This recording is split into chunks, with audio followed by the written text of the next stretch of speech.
Why does Menswear suck so bad that the native New Yorkers have to raid the scene and tell you that you should dress the hell up properly?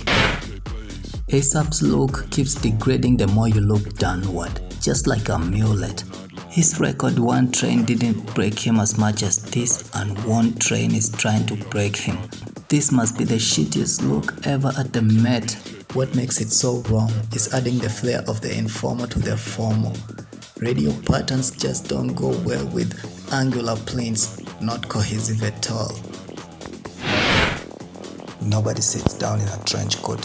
Once he removes it to grab a chair, the schoolboy within is revealed, which comes off as rather stiff, other than the smile that says, "We'll paint the city red after this." At least Pedro Pascal is toned and tanned. Wait to see him tanned, because it's the smile. While her peers are making history, she wants to make her story. Seriously? I could make this about genders, but she just proves the point that pantsuits, regular pantsuits, are the most boring outfits, and you can take that to the First World War to fight it out over fabric reduction and austerity. Unless you are one Michael Jackson or you intend to be vulgar, don't wear white socks. Double the vulgarity. Wear bigger shoes that don't fit. All the signs of a bad day are visible for Kristen Stewart, from the crease to the disheveled hair. The double darts just couldn't save the symmetrical look from ripping at the seams of "Save me please." Those pants are too streetwear. Taika Waititi. Before I could finish that name, Kim K had already brought her array of pearl necklaces, and they were already layered and neatly positioned. Damn, the man really are not having a chance in standing out. Were it not for the untrimmed beard, the guy would have succeeded in looking regular. Now he just looks irregular. Natalie McQueen and Josh Groban taking the Met with unmatched casualness. Cody McPhee breaking out the rules without a hint of irony. There's nothing to counter the thin tie, which is well beyond the waistline, nor the box shoes. He's also pocketing, while the blue embellishments look like shoulder pads that are falling off. Someone's been caught pants down with the zipper still up. It seems at the inseams, Michael Kors makes Michael Kors look unfitting on Michael Kors while showcasing Michael Kors. Is my mic on course, or am I going off course? Baz Luhrmann stands beside Catherine Martin.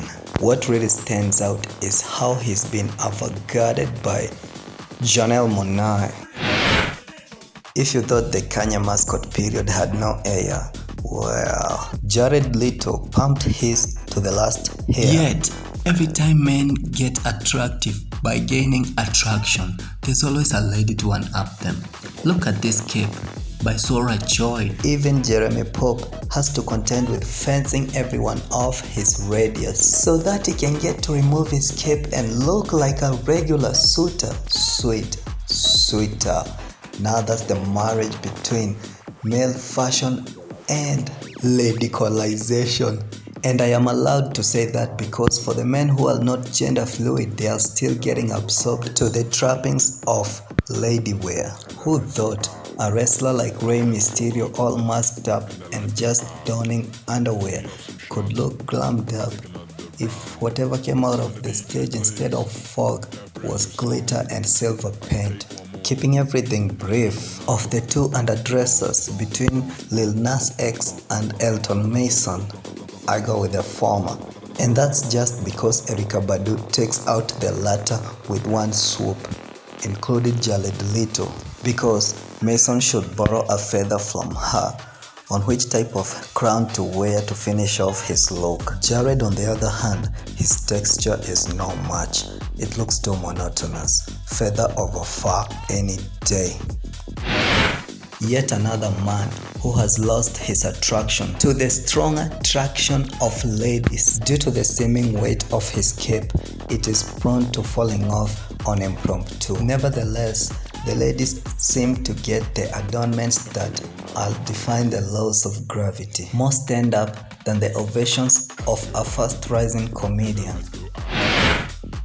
Ben Platt looks like the mastermind of mixing tile fabric and linen. If this is the outcome, then neither do I want to see a mixture of the two fabrics. Not even the power shoulders could save it from not looking close enough to the military grade it's aiming for. Before I get redundant here, I don't think there's anything I haven't touched on regarding the male leads. The women that took snaps alone dressed way better, but that's quite the norm. As far as couples are concerned, the male channeled their low effort energy to the females, and it reflected. When Maluma decides to show up in full sleeves, the tats, really. There's a siren ready to vouch that ladies can show up in their full sleeves too, visibly. What one man does, another can do it better if what they are embellishing with originates from lady wear. I'm talking about pearls. Pete Davidson typecast himself as a thug out of a crime noir straight out of New York. One would be better off admiring Stella McCartney's polka dot outfit and the way she relieves the distance between those polkas. Just one of her shoulders has more structure than half his whole outfit. Who's got the power now, Pete? Back to the 80s power wars. Devon Aoki and Jeremy Scott, best dressed couple. Congratulations to the designer and his muse. That tailcoat was taken literally, a bird's tail. It's not that I'm complaining, that was it.